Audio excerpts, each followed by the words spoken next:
Assalamualaikum warahmatullahi wabarakatuh. Saya Himatul Hasanah, NPM 211445032. Di sini saya akan menjawab soal uji kompetensi mata kuliah Ortopedagogi 1. Yang pertama, siapakah tunanetra menurut legal dan educational definition? Menurut legal definition, buta atau blind adalah mereka yang memiliki ketajaman penglihatan sentral 20/200 feet. Artinya, seseorang dapat melihat objek pada jarak 20 feet atau 20 kaki. Jika orang normal melihat objek itu, mereka dapat melihat pada jarak 200 feet atau 200 kaki atau lebih kecil atau lebih buruk setelah melalui suatu perbaikan, misalnya dengan kacamata, atau mereka yang luas pandangannya sedemikian sempit sehingga tidak lebih dari 20 derajat. Yang kedua, kurang lihat atau low vision adalah mereka yang ketajaman penglihatan sentralnya jatuh di antara 20/70 feet dan 20/200 feet setelah melalui perbaikan. Yang kedua, menurut educational definition, buta atau blind adalah mereka yang gangguan penglihatannya demikian parah sehingga mereka harus membaca dengan menggunakan braille atau metode-metode oral seperti audio tape dan recorder. Yang kedua, bagaimana prinsip adaptasi kurikulum dan pembelajaran untuk tunanetra total dan low vision? Yang pertama, untuk tunanetra total. Yang pertama, menghindari atau meminimalkan penggunaan kata-kata visual yang kurang dipahami anak. Yang kedua, tambahkan waktu sedikitnya 20% dari waktu yang ditentukan. Yang ketiga, semua indera non-visual dimanfaatkan untuk keperluan penilaian. Yang keempat, posisi tempat duduk anak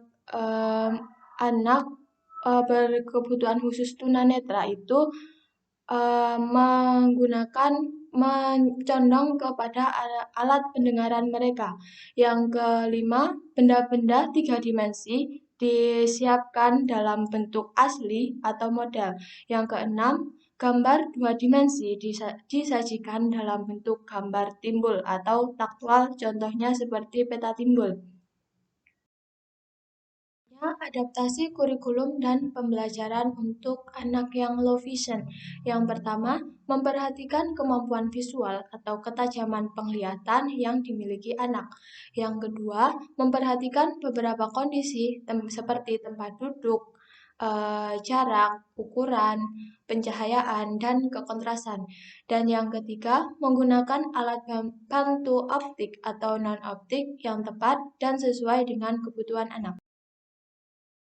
Nomor 3, mengapa guru perlu mengajarkan pengembangan konsep bagi tunanetra, bagaimana prinsip pengajarannya?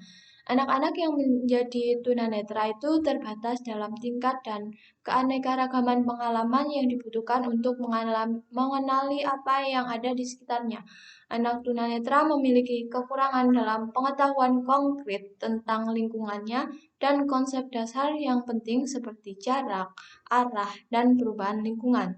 Tujuan dari mengajarkan pengembangan konsep adalah agar anak tunanetra memiliki pemahaman tentang konsep-konsep tersebut agar mereka memiliki pengetahuan yang lebih luas dan bisa hidup lebih mandiri lagi.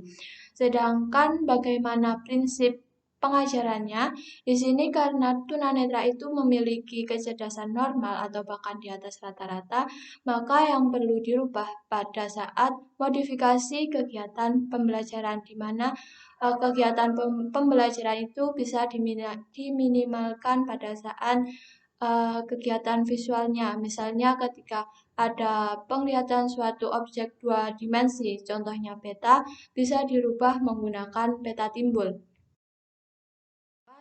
Ada tokoh tunanetra yang menginspirasi. Di sini saya mengambil Helen Keller. Beliau lahir 27 Juni 1880 dan meninggal 1 Juni 1968. Helen Keller adalah seorang penulis berkebangsaan Amerika. Ia juga aktif sebagai aktivis dan dosen di sebuah perguruan tinggi. Helen Keller adalah orang tunanetra atau orang buta dan tuli pertama yang berhasil lulus dari perguruan tinggi. Kemudian ia pun tampil sebagai seorang penasihat senior bagi para penyandang cacat atau penyandang disabilitas. The Story of My Life adalah salah satu buku karangan Helen Keller yang menceritakan tentang kisah hidupnya. Sekian jawaban dari saya. Ada kurang dan lebihnya saya mohon maaf. Wabillahi taufiq walhidayah. Wassalamualaikum warahmatullahi wabarakatuh.